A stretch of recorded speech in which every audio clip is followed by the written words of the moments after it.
नमस्कार, मनी गुरु की इस खास पेशकश में आप सभी का स्वागत है। मैं हूं स्वाति रायना।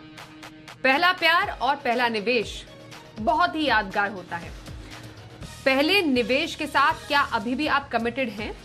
यह सवाल आप अपने आप से जरूर पूछेगा। और क्या आपको याद है आपका पहला निवेश कौन सा था या कौन सा निवेश आप करने की सोच रहे हैं अगर आप एक नए निवेशक हैं तो इन्वेस्टमेंट के साथ कमिटमेंट बहुत जरूरी होती है। और लंबी उम्र का अगर आप निवेश करते हैं, निवेश को अपना लंबी उम्र का साथी बनाते हैं तो काफी ज्यादा मुनाफा आपका निवेश आपको कमा कर दे सकता है।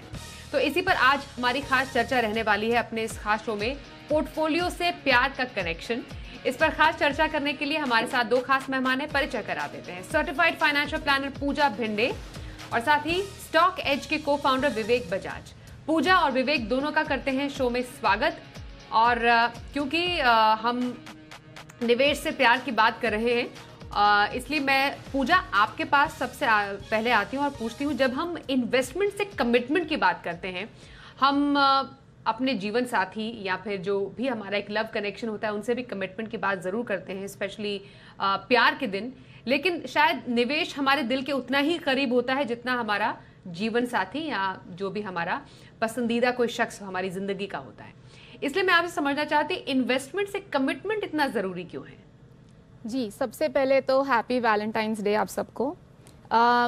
देखिए स्वाति, कहीं ना कहीं अगर आप देखें तो काफ़ी सिमिलैरिटी है एक रिश्ते की तरफ कमिटमेंट और एक इन्वेस्टमेंट की तरफ कमिटमेंट के लिए। जितना आपको समय एक रिश्ते में देना होता है, क्योंकि हमें लॉन्ग टर्म चलाना है, ये शॉर्ट टर्म वाली चीज़ें नहीं है। हमें एक हैप्पी एंडिंग चाहिए, जो हम नॉर्मली मूवीज़ में देखते हैं कि एक हैप्पी एंडिंग क्या होती है। आप शुरुआत होती है प्यार से, उतार चढ़ाव होते हैं, एंड में शादी हो जाती है, एक ब्यूटीफुल फ्यूचर दिखता है। तो इस तरीके का एक परफेक्ट रिलेशनशिप जो नॉर्मली परफेक्ट होता नहीं है, लेकिन जो दिखता है कि परफेक्ट रिलेशनशिप चाहिए, वैसे ही निवेश की भी जब शुरुआत होती है, इन्हीं चीज़ों से सीख मिलती है कि आपकी शुरुआत जो है उसमें आपने किस तरीके की सर्च की रही, आपका क्या आपका क्या पसंदीदा, आपकी लाइक्स क्या है, डिसलाइक्स क्या है, आपका गोल क्या है, आपकी रिस्क क्या है। जैसे प्यार में लाइक्स डिसलाइक्स आ जाती है, हर एक का निवेश अलग होता है, हर एक के गोल्स अलग होते हैं। तो हर एक का रिस्क एपेटाइट के ऊपर हम सोचते हैं कि हमें क्या हमारा गोल है, कितना हमें लंबे समय तक निवेश करना है। तो वैसे आप प्लानिंग करते हैं और फिर उसमें भी उतार चढ़ाव होते हैं, ऊपर नीचे आते हैं, मार्केट में वॉलेटिलिटी आती है, बहुत सारे गोल्स भी बीच में चेंज होते हैं। और अल्टीमेटली जब वो गोल आता है और जब हम उस निवेश से पैसे निकालते हैं और वो गोल की तरफ हमारा वो निवेश पूरा होता है, तब जो सेटिस्फैक्शन होता है, ये होती है हैप्पी एंडिंग एक निवेश की। तो मेरे हिसाब से कमिटमेंट बहुत ज़रूरी है और कमिटमेंट के साथ साथ आपको निवेश के साथ भी प्यार करना बहुत ज़रूरी है। बिल्कुल। और विवेक, आपकी इन्वेस्टमेंट से कमिटमेंट की शुरुआत कब हुई थी? आप अपने एक्सपीरियंस से हमारे दर्शकों को बताएं कि फाइनेंशियल कमिटमेंट भी इतनी ज़रूरी क्यों है? एक्चुअली मैंने शुरुआत की थी ट्रेडिंग से, क्योंकि मैं ट्रेडर पहले बना और उसके बाद में जैसे जैसे ट्रेडिंग से पैसे कमाई होते गए, ये बात समझ में आ गई कि इन्वेस्टिंग से ही वेल्थ क्रिएट होगा। ट्रेडिंग से पैसे बनते हैं लेकिन वेल्थ क्रिएशन इन्वेस्टिंग से ही होता है। तो सबसे पहले तो प्यार मार्केट से हुआ, क्योंकि स्टॉक मार्केट में जब ट्रेड करते हैं तो प्राइसेस देखते हैं, तो सबसे पहले प्राइस से प्यार होता है। उसके बाद में जैसे जैसे मार्केट में घुसते गए, जैसे जैसे स्टॉक्स के बारे में आइडिया लगा, वैसे वैसे आइडेंटिफाई अपने आप ही होता गया कि अरे ये स्टॉक बहुत अच्छा है और इसको मेरे को लॉन्ग टर्म के लिए रखना चाहिए। तो मेरे साथ थोड़ा डिफरेंट ही हुआ था कि मैंने पहले स्टॉक नहीं सिलेक्ट किया था, मैंने मार्केट पहले सिलेक्ट किया था। उसके बाद जैसे जैसे मैं ट्रेड कर रहा था वैसे वैसे मुझे स्टॉक्स ऐसे मिलते गए जिन स्टॉक्स पे मेरे को प्यार होता गया। बिल्कुल। तो आपकी फाइनेंशियल कमिटमेंट की शुरुआत या आपका जो पहला प्यार स्टॉक मार्केट रहा।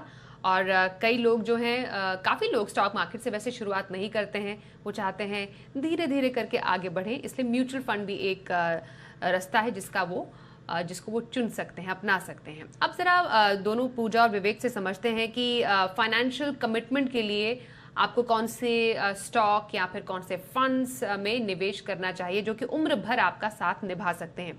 पूजा, मैं आपसे सबसे पहले समझना चाहती हूँ, जब हम एक लॉन्ग टर्म कमिटमेंट की बात करते हैं तो किसी के पोर्टफोलियो में जो एक परफेक्शन होता है कमिटमेंट देने के लिए, सबसे पहली कैटेगरी आप कौन सी बताएंगी?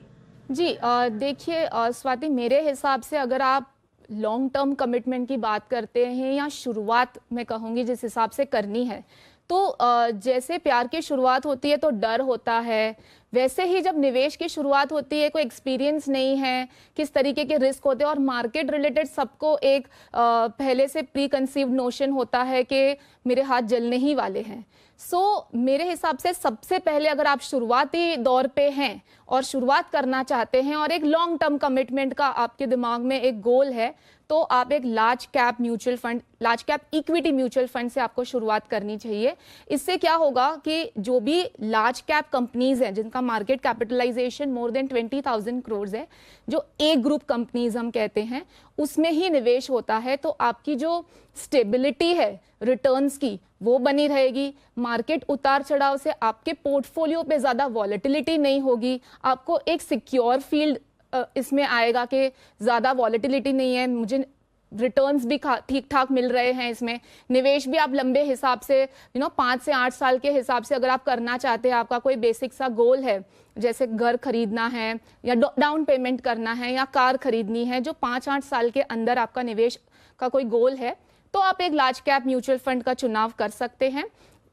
इसमें आपकी ग्रोथ जो है परफॉर्मेंस की, वो एक स्टेबलाइज्ड होगी। तो इस वजह से अगर आप ये सोच के आ रहे हैं कि मुझे बहुत ज़्यादा हाई रिटर्न मिलने वाला है, तो वैसे मत आइए, आपको एक स्टेबिलिटी मिलेगी। आपको म्यूचुअल फंड की शुरुआत करनी है तो इसी से आप कर सकते हैं।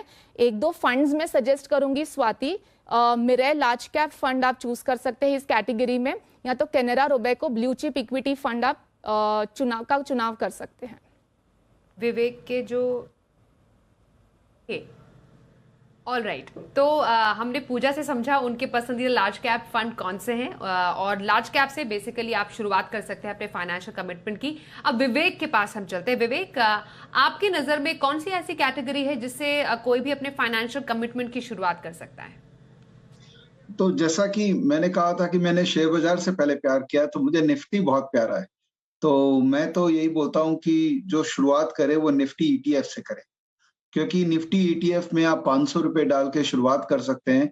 उसमें एक्सपेंस रेशियो बहुत कम होता है, तो आप बहुत ज़्यादा मैनेजमेंट फीस नहीं पे कर रहे हैं। और ईटीएफ का एडवांटेज ये होता है कि वो अपने आप रीअलाइन होता रहता है। तो जो खराब स्टॉक्स हैं निकलते रहते हैं, जो अच्छे नए-नए सेक्टर्स हैं, इमर्जिंग सेक्टर्स है, वो घुसते रहते हैं। तो मुझे लगता है कि अगर आप यंग हैं और चालू कर रहे हैं, मे बी 18-19 साल की उम्र से अगर आप चालू कर रहे हैं, तो आने वाले 4-5 साल तक आप निफ्टी ईटीएफ में बस हर महीना पैसे डालते रहिए। और जब आप 25 साल के हो जाते हैं, उसके बाद, क्योंकि आपका पहला जॉब मोर और लेस लग जाता है, उसके बाद मैं पूजा जी से सहमत हूँ कि धीरे-धीरे लार्ज कैप फंड्स में फिर आप ऑप्शंस को एक्सप्लोर करिए, क्योंकि large cap funds obviously chances है कि वो निफ्टी ईटीएफ को आउट परफॉर्म करेंगे, लेकिन उसमें मैनेजमेंट फीस भी ज़्यादा होता है, तो फंड मैनेजर पे काफ़ी डिपेंड करता है। तो उन्होंने 2 बहुत अच्छे नाम बताए। और जैसे-जैसे आपके पास पैसे बनते रहते हैं और सेविंग्स बढ़ती रहती है, वैसे-वैसे आपका रिस्क एपेटाइट भी बढ़ता है। तो रिस्क एपेटाइट बढ़ेगा तो ज़ाहिर-सी बात है कि हम थोड़ा-सा मिड कैप और स्मॉल कैप की तरफ जाएँगे, तो वहाँ पर भी ऐसे बहुत फंड मैनेजर्स हैं, क्योंकि वो लार्जली फंड मैनेजर ड्रिवन होता है, क्योंकि उसकी स्किल सेट कितनी अच्छी है कि वो अच्छा फंड सिलेक्ट कर पा रहा है। तो आपको हिस्टोरिकल परफॉर्मेंस और फंड मैनेजमेंट का बैकग्राउंड, ये पूरा देख के जज करना पड़ेगा। और साथ-साथ में मैं ये कहूँगा कि थोड़ा बहुत इक्विटी में डायरेक्ट पार्टिसिपेशन भी करिए। उससे आपका not just mutual fund selection process और बेटर होता है, और एट द सेम टाइम आप मार्केट से एकदम टच में रहते हैं, इकोनॉमी के टच में रहते हैं, तो जो ओवरऑल आपका करियर ग्रोथ में भी आपको काफ़ी हेल्प करेगा। बहुत ज़्यादा पैसा मत डालिए, बट जैसे आज मार्केट गिरा है, तो एक अलर्टनेस हमको आ गया है कि क्यों गिरा, क्या रीज़न से गिरा, इकोनॉमिक रीज़न क्या थे, सोशल पॉलिटिकल रीज़न क्या थे। तो जब आप म्यूचुअल फंड में डालते हैं, तो आप ये सब क्वेश्चंस के बारे में जानना नहीं चाहते हैं, जो कि काउंटर प्रोडक्टिव हो सकते हैं। तो थोड़ा बहुत पैसा डायरेक्ट इक्विटी में भी आप डाल सकते हैं। बिल्कुल, तो थोड़ा पैसा म्यूचुअल फंड में, थोड़ा डायरेक्ट इक्विटी में डालना एक अच्छे निवेश की निशानी हो सकता है। ऐसा विवेक बता रहे हैं अपने एक्सपीरियंस से भी, और पूजा ने बताया कि पहला निवेश आप लार्ज कैप फंड से शुरुआत कर सकते हैं, और जैसा विवेक ने बताया कि निफ्टी ETF भी एक बहुत अच्छा विकल्प है। अब पूजा, आपके लिस्ट में, फाइनेंशियल कमिटमेंट की लिस्ट में अब कौन सी कैटेगरी या कौन से फंड हैं जो आपको लगता है कि लंबे गोल्स के लिए, लंबी अवधि के लक्ष्यों के लिए किसी के लिए अच्छे हो सकते हैं? जी देखिए, इसके बाद अगर हम इम्पॉर्टेंट गोल्स की बात करें ना स्वाति, तो आ जाता है चिल्ड्रन एजुकेशन या फिर चिल्ड्रन मैरिज। इस तरीके के गोल्स आ जाते हैं जो बहुत इम्पॉर्टेंट है। मतलब इन गोल्स के सिवाय अगर आप प्लानिंग कर ही नहीं सकते। तो जैसे विवेक जी ने भी कहा कि आप हर महीने 500 से, जो मैं SIP रूट कहना चाहती हूँ यहाँ पे, इन तरीकों के गोल्स के लिए जो 10-15 साल डाउन द लाइन है, अगर आप SIP रूट लेते हैं तो जो हमें बेनिफिट्स मिलते हैं वो मिल जाते हैं। जैसे आपको एवरेजिंग का बेनिफिट मिल जाता है। अब जब मार्केट में उतार चढ़ाव देखने मिलते हैं, जैसे आज का जो दिन है वॉलेटाइल डे, तो उसमें आपको इन्वेस्टमेंट आप करते हो तो आपको यूनिट्स ज़्यादा मिल जाते हैं, पावर ऑफ कंपाउंडिंग का बेनिफिट मिल जाता है। आज की तारीख में निवेश हम इक्विटी में क्यों आ रहे हैं? क्योंकि इसमें आपको इन्फ्लेशन को बीट करने वाले रिटर्न्स मिल रहे हैं। तो जब वो लंबे समय का अगर आपका गोल सेट है कि हम बच्चों की पढ़ाई के लिए कुछ पैसा इकट्ठा कर रहे हैं, तो आप एक मिड कैप फंड का चुनाव कर सकते हैं। मिड कैप में, जैसे मैंने कहा, लार्ज कैप के सामने आपको थोड़ी वॉलेटिलिटी ज्यादा मिलेगी ऑब्वियसली, और ग्रोथ भी उस हिसाब से आपको काफी ज्यादा मिलेगी। स्टेबिलिटी कम होगी, लेकिन आपको रिटर्न वाइज देखा जाए तो लंबे समय के लिए आपके लिए काफी बेनिफिशियल होगा। रिस्क तो होगा क्योंकि मिड कैप कंपनीज हैं जो आगे जाके डेफिनेटली लार्ज कैप भी होंगी, लेकिन अगर आप बेट करना चाहते हैं एक ऐसे पोर्टफोलियो में जिसमें आपको लॉन्ग टर्म में आप जितना चाहते हैं उतना रिटर्न आपको मिले, आपके गोल्स सही तरीके से आपको सेट हो जाए सारे, तो मिड कैप मेरे हिसाब से एक बहुत बेहतरीन सेक्टर है जिसमें आप निवेश कर सकते हैं। और SIP रूट ले ले तो वो सोने पे सुहागा वाली बात हो जाएगी। दो फंड्स का मैं आपको यहाँ पे नाम बताऊंगी। एक है एक्सिस मिड कैप फंड और दूसरा है कोटक का इमर्जिंग इक्विटी स्कीम। तो इन दोनों में आप SIP भी शुरू कर सकते हैं। अगर आप लमसम कर रहे हैं तो आप STP रूट भी ले सकते हैं ताकि आपको एवरेजिंग का बेनिफिट मिल जाए। All right. विवेक, मैं आपसे मिड कैप कंपनीज पर निवेश की बात जानना चाहती, क्योंकि मिड साइज कंपनियां हैं और पोर्टफोलियो डाइवर्सिफिकेशन के लिए भी एक अच्छा विकल्प मिड कैप जो फंड है वो माने जाते हैं। करंट सिचुएशन को ध्यान में रखते हुए मिड कैप निवेश के बारे में आपकी क्या राय है? अगर आप you want a better love life and उसको डिस्टर्ब नहीं करना चाहते हैं तो मिड कैप जो है वो बेटर है कि अच्छा फंड मैनेजर को ही दे दीजिए। बिकॉज मिड कैप और स्मॉल कैप इन्वेस्टिंग के लिए जितना रिसर्च करना पड़ता है, जितनी फंडामेंटली एक कंपनी को स्टडी करनी पड़ती है, एक सेक्टर को समझना पड़ता है, टेलविंड्स और हेडविंड्स को जानना पड़ता है, वो एक आम आदमी के लिए पॉसिबल नहीं है। तो इसीलिए मैं कहता हूं कि मिड कैप और स्मॉल कैप तो किसी अच्छे फंड मैनेजर को ही सौंप देना चाहिए और SIP करते रहिए। That is the best way you can approach equity. Direct equities की जो मैंने कहा आपको पहले बात की, किस तरह के स्टॉक्स में डायरेक्ट इक्विटी इन्वेस्टमेंट करना चाहिए, तो मैं generally long term investment point of view से वैल्यू और ग्रोथ, ये दो को ध्यान में रखता हूं कि ऐसे स्टॉक्स होने चाहिए जिनमें इनहेरेंट वैल्यू है और जिनमें ग्रोथ भी आ सकता है क्योंकि उन कंपनी के बिजनेस में भी ग्रोथ है।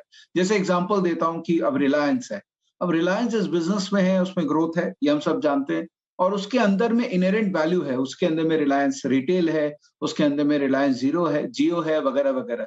तो ऐसे बहुत सारी कंपनीज इंडिया में है जो कि मदर कंपनीज है, जिनको मैं बोलता हूं, जैसे Reliance, State Bank, ICICI bank, SDFC, Info Edge, Kotak bank, Grasim, L&T, ITC, Bajaj Finserv, ये सब मदर कंपनीज है जिनके खुद के तो बिजनेस है ही, बट उसके अलावा इनके बच्चे भी हैं जो बहुत अच्छा कर रहे हैं अपने अपने बिजनेस में। तो इन कंपनीज में पैसे लगने के स्कोप बहुत कम है। हो सकता है कि आपको मिड कैप जैसा रिटर्न नहीं देगा, वो रिटर्न आप फंड मैनेजर को निकालने दीजिए और आप डायरेक्ट इक्विटी में ये 10-12 स्टॉक्स होंगे जिनमें इनहेरेंट वैल्यू है, इनके अंदर में आप धीरे धीरे इन्वेस्ट करते रहिए। कैसे बनाए पोर्टफोलियो से प्यार का कनेक्शन, ये समझ रहे हैं पूजा भिंडे हमारे साथ है। विवेक बजाज से भी हम कर रहे हैं बात। पूजा, अब आपसे जानेंगे आपके फाइनेंशियल कमिटमेंट की जर्नी में कौन सी कैटेगरी है जो आप शामिल करने की सलाह देंगे पोर्टफोलियो में? जी देखिए, एक और कैटेगरी जब हम इक्विटी फंड्स की बात कर रहे हैं, क्योंकि हम लंबे समय की बात कर रहे हैं, तो लार्ज कैप मैंने कह दिया, मिड कैप मैंने कह दिया, जो स्मॉल कैप है काफी काफी सिलेक्टिव है वो, जिन्होंने ऑलरेडी इक्विटी में जो बने रहे हैं, जैसे विवेक जी ने भी कहा, जिन्होंने डायरेक्ट इक्विटी में भी बहुत समय से अगर उन्होंने अपना निवेश रखा हुआ है, म्यूचुअल फंड्स में भी अगर उन्होंने निवेश किया हुआ है, और अगर वो अपने पोर्टफोलियो में एक और इस तरीके का कोई डिवर्सिफाइड फंड शामिल करना चाहते हैं, लेकिन लॉन्ग टर्म कमिटमेंट वाला, अगेन ये भी, जिसमें मैं गोल्स अगर अटैच करना चाहूं तो आप एक रिटायरमेंट गोल या फिर वेल्थ क्रिएशन गोल, वो आप उस तरीके के गोल्स को टारगेट कर सकते हैं। तो स्मॉल कैप कैटेगरी आप चुनाव करें, again and again very important, SIP route ही लें, क्योंकि इस तरीके की कैटेगरी में आपको वॉलेटिलिटी बहुत जम के मिलेगी। तो जितनी ज्यादा वॉलेटिलिटी उतना ही आपको एसआईपी में बहुत अच्छे रिटर्न्स देखने को मिलेंगे। तो अगेन अगर वॉलेटिलिटी ज्यादा है, ग्रोथ भी आपको इसमें सिग्निफिकेंट मिल जाएगी, रिस्क है, तो रिस्क अगर आप, जैसे रिश्तों में भी ऊपर नीचे होते हैं, आर्ग्यूमेंट्स होते हैं, झगड़े होते हैं, ब्रेकअप तक की बात आ जाती है, लेकिन कुछ ऐसी चीजें हैं जहां आपको रिस्क लेना है और उसके बाद का जो रिटर्न है वो आपको अच्छा ही लगता है। इसी तरीके से एक्सपीरियंस के बाद ही एक स्मॉल कैप कैटेगरी में आप एंटर करें, और अगर आप लंबे समय तक बने रहेंगे तो आपको उसमें बेहतरीन रिटर्न्स देखने को मिलेंगे। कुछ फंड्स अगर मैं सजेस्ट करूं तो एसबीआई स्मॉल कैप और एक्सिस का स्मॉल कैप। ओके, तो स्मॉल कैप कैटेगरी की बात हुई, काफी वॉलेटाइल कैटेगरी होती है, इसलिए पूजा का मानना है कि एसआईपी रूट से आप ऐसी कैटेगरी में निवेश कर सकते हैं। अब जरा थोड़ी कैटेगरी या एसेट क्लास बदलते हैं विवेक। कमोडिटी काफी ज्यादा हॉट फेवरेट रहती है कई निवेशकों की। अब क्योंकि आपने शुरुआत में ही ईटीएफ बोला, ईटीएफ आपने निफ्टी ईटीएफ चूज किया अपने फाइनेंशियल कमिटमेंट की जर्नी में, क्या कमोडिटी से भी कोई आपकी पसंद है?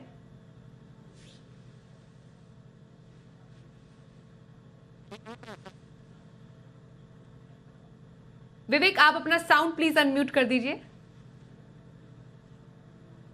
Sorry about it.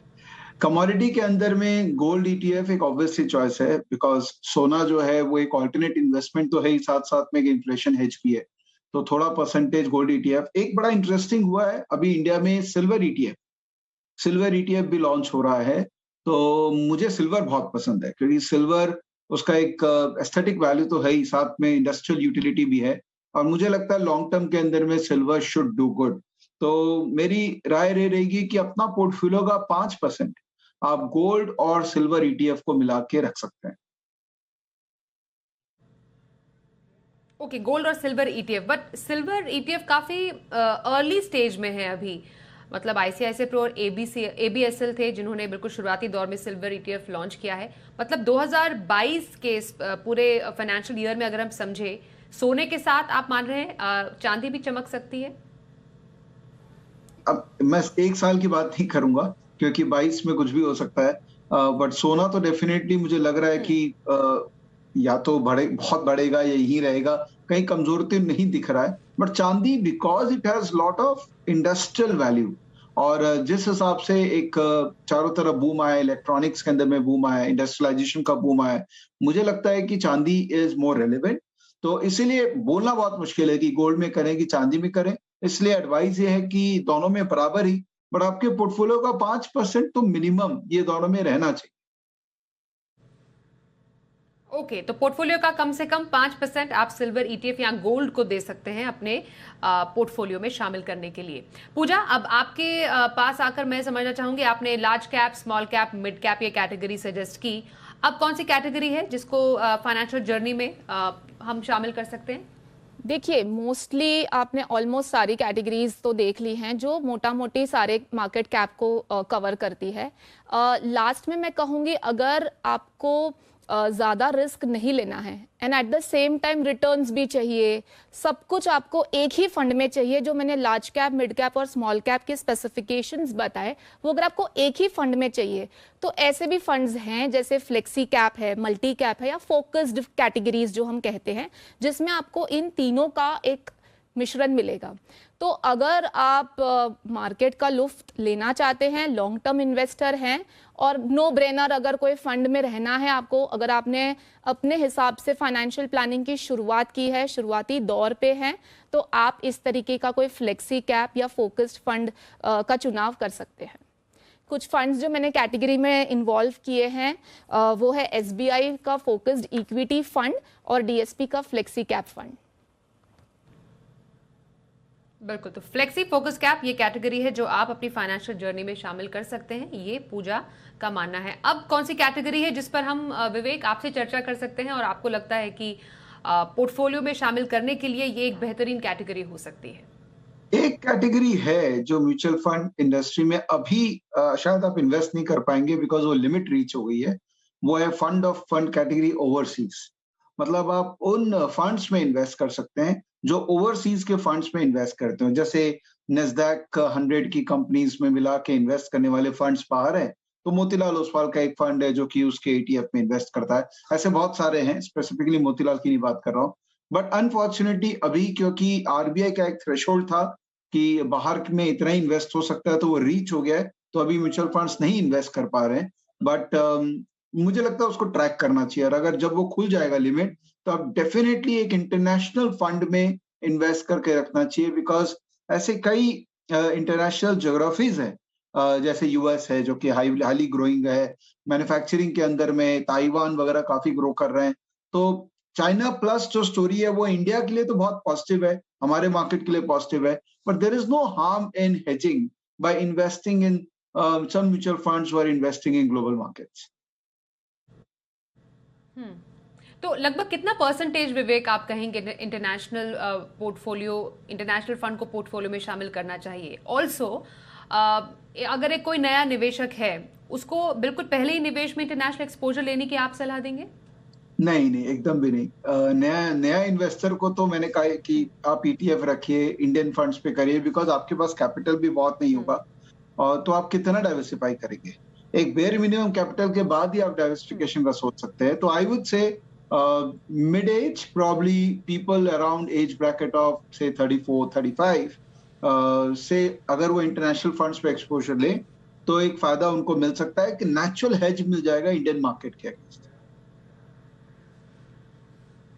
Okay, and लगभग कितना percentage? It all depends upon individual. इसमें कोई आई थिंक फिक्स फॉर्मूला नहीं हो सकता है। कुछ लोग ऐसे मैं जानता हूं जो 50% तक अपना पैसा ना इंटरनेशनल फंड्स में डाल के रखे हैं, क्योंकि उनको समझ है उस मार्केट की। तो इट्स वेरी इंडिविजुअल ड्रिवन।